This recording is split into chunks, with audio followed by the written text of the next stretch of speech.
Selamat pagi untuk siswa-siswa kelas 12 MS1 sampai 12 MS7. Jumpa lagi bersama Ibu YP dalam video pembelajaran fisika untuk kelas 12 SMA.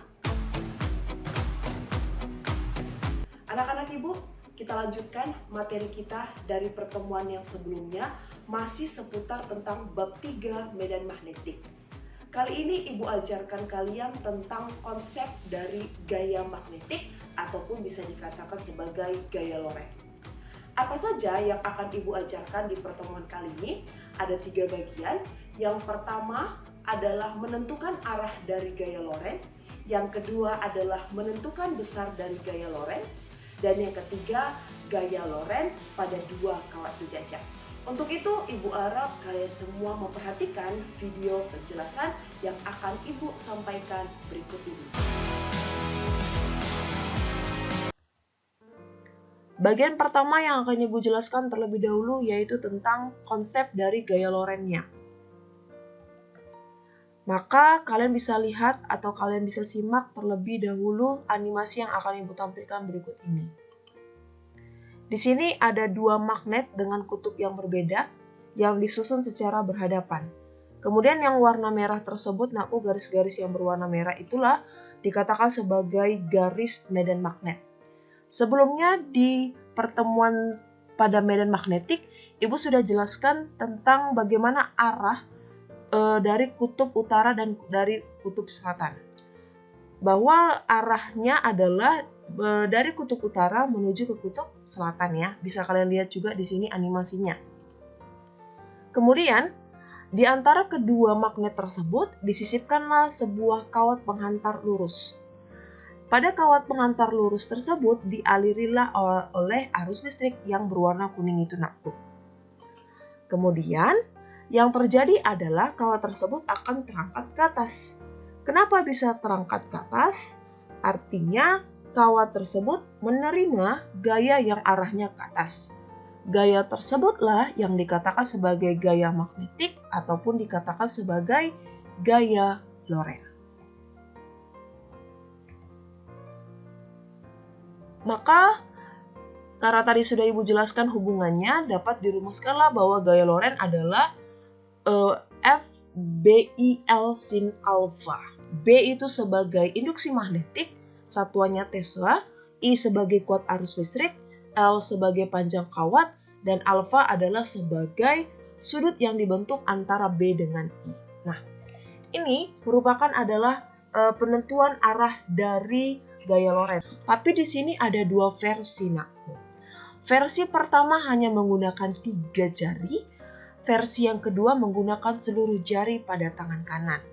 Kalian bisa memilih versi mana yang kalian lebih gampang menggunakannya. Nanti untuk lebih jelasnya akan Ibu buat contoh untuk mencari arah pada gaya Lorentz untuk kawat berarus listrik. Kita coba contoh soalnya menentukan arah gaya Lorentz. Diingat lagi FBI, gaya, medan magnetik, dan kuat arus. Tanda cross artinya masuk bidang atau menjauhi pembaca. Berarti nanti arahnya akan tunjuk kawan kalian, nakku. Tapi kalau dot artinya keluar bidang atau menuju pembaca, artinya tunjuk diri kita. Bisa ya? Kita try dulu yang pertama. B-nya cross, I-nya ke atas. Kita buat. B-nya cross berarti tunjuk kawan kalian. Pas ya? I-nya ke atas berarti ke atas. Pas ya? Berarti kemana? Arah F-nya. Arah F-nya akan ke kiri. Berarti kita buat F-nya akan ke kiri.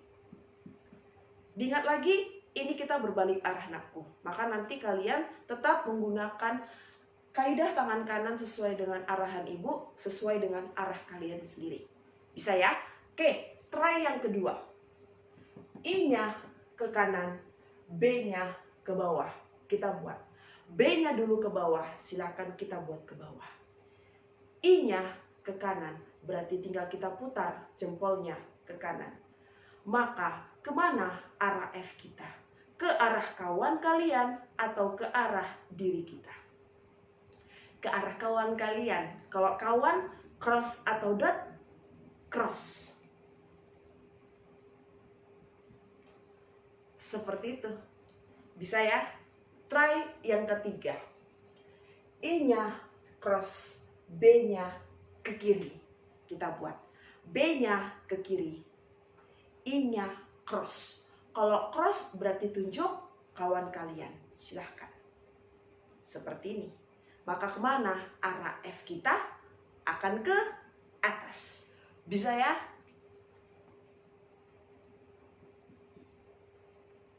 Jelas. I-nya ke atas, B-nya ke kiri. Kita buat. I-nya ke atas, B-nya ke kiri. Berarti kemana arah F kita? Ke arah kawan atau ke diri kita? Ke diri kita, maka cross atau dot. Dot.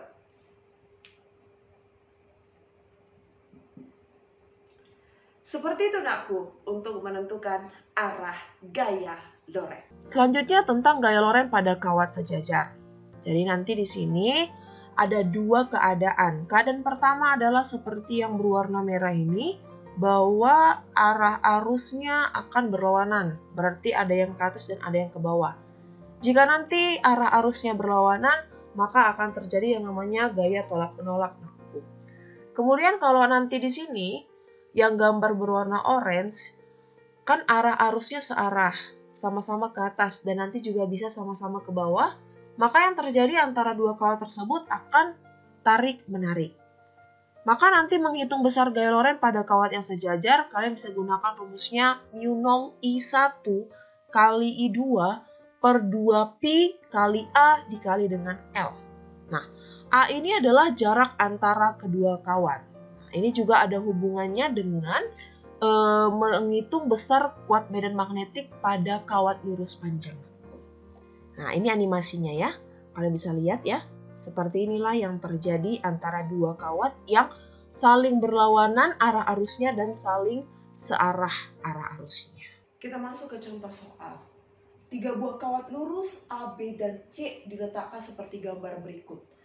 A 3 ampere arahnya ke atas, B 1 ampere arahnya ke bawah, C 2 ampere arahnya ke atas. A ke B 3 cm, B ke C 4 cm. Yang ditanya, tentukanlah resultan gaya pada kawat B jika kawat B memiliki panjang 0,5 meter. Kita buat dulu arah resultannya. Pertama, A, B, dan C. Ingat konsepnya gaya loren pada dua kawat sejajar. Kalau searah maka dia akan terjadi tarik-menarik. Kalau nanti dia berlawanan arah maka dia akan terjadi tolak-menolak. Patokan kita adalah si kawat B. Berarti lihat interaksi antara B terhadap A terlebih dahulu. Searah atau berlawanan, maka akan terjadi tolak-menolak. Berarti ingat kalau konsep tolak, patokan yang menjauhi muatannya pada pelajaran sebelumnya ya. Berarti nanti di sini arahnya akan menjadi FBA, akan ke kanan. Bisa ya nakku? Lanjut.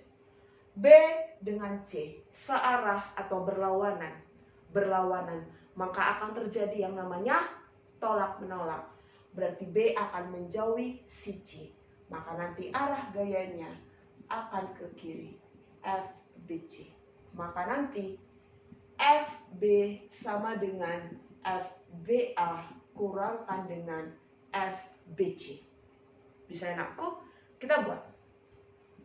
Rumusnya adalah kemarin mu0 I1 kali I2 kali L per 2pi A. Kita buat. mu0 kali IB kali IA per 2pi kali A BA dikali dengan L kurang mu0 kali IB kali IC per 2pi kali A BC kali L. Yang sama silahkan kita keluarkan biar lebih gampang nanti perhitungannya nakku. Maka langsung kita keluarkan si mu0 L sama 2pi-nya. Bisa ya? Kita buat. 4pi kali 10 pangkat minus 7. Dikali dengan L-nya 0,5 per 2pi. Dikalikan dengan IB-nya. Jangan lupa. IB-nya tadi berapa? 1. Bisa ya? Kita kalikan dengan IA-nya 3 per jarak B ke A 3 cm. Berarti 3 kali 10 pangkat minus 2. Bisa ya? Kita kurangkan dengan IC 2 per jarak B dengan C 4 cm. Berarti 4 kali 10 pangkat minus 2. Kita buat kurungnya. Kita matikan dulu. Dapat 2. 2 kali 0,5, 1 kali 1, 1.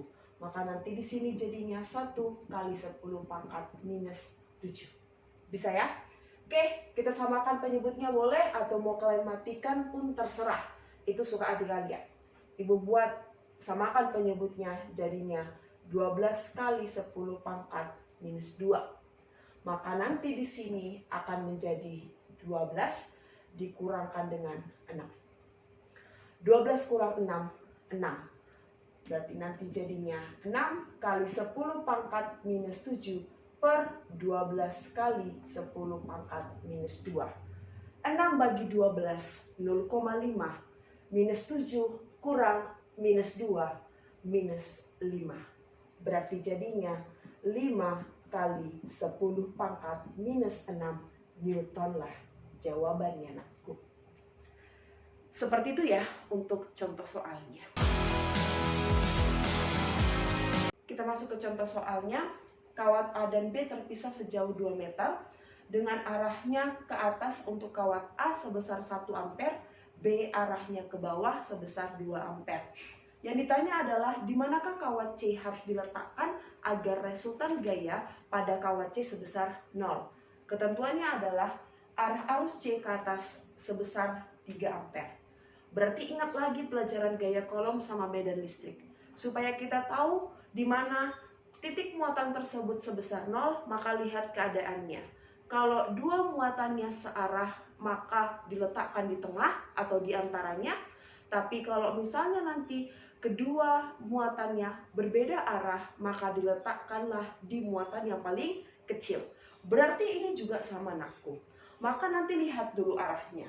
Arahnya akan berlawanan. Berarti kalau berlawanan, maka nanti si kawat C akan diletakkan di kawat yang paling kecil arusnya. Berarti siapa yang paling kecil arusnya di sini? Adalah si kawat A. Bisa ya? Maka nanti si C akan diletakkan di sini. Kita coba. Maka nanti seperti ini. Ini si C, ini si A, dan ini si B. Lihat arahnya dulu, apakah dia tolak atau tarik. Patokan kita C. C ke A searah, berarti kalau searah dia akan terjadi tarik. Maka nanti FCA-nya akan ke kanan. C dengan B berlawanan. Kalau berlawanan dia akan terjadi tolak. Maka tolak akan dia pergi ke kiri. FCB-nya. Bisa ya, nakku? Sekarang lihat. A ke B jaraknya 2 meter. Kita misalkan jarak C ke A adalah X, maka C ke B adalah X tambah 2. Bisa ya? Berarti kita buat seperti ini. FC sama dengan FCA kurangkan dengan FCB. Berarti langsung kita buat FCB sama dengan FCA. Karena FC besarnya 0. Kita masukkan rumusnya. Mu 0 kali IC kali IB per 2pi kali ACB kali dengan L sama dengan mu 0 kali IC kali IA per 2pi kali ACA kali L. Yang sama kita tewaskan. Kita headshot mu 0, 2pi, IC, dan L-nya. Mu 0, IC, 2pi, dan L. Sisa IB masukkan besarnya 2. Per jarak C dengan B, X tambah 2. Lanjut. IA besarnya 1 per jarak C dengan A, X. Tinggal kali silang. 2X sama dengan X tambah 2. Maka X sama dengan 2 meter dari siapa? Dari kawat A. Kalau nanti ditanya dari kawat B, maka dia adalah 4 meter dari kawat B. Seperti itulah untuk contoh soalnya, nakku.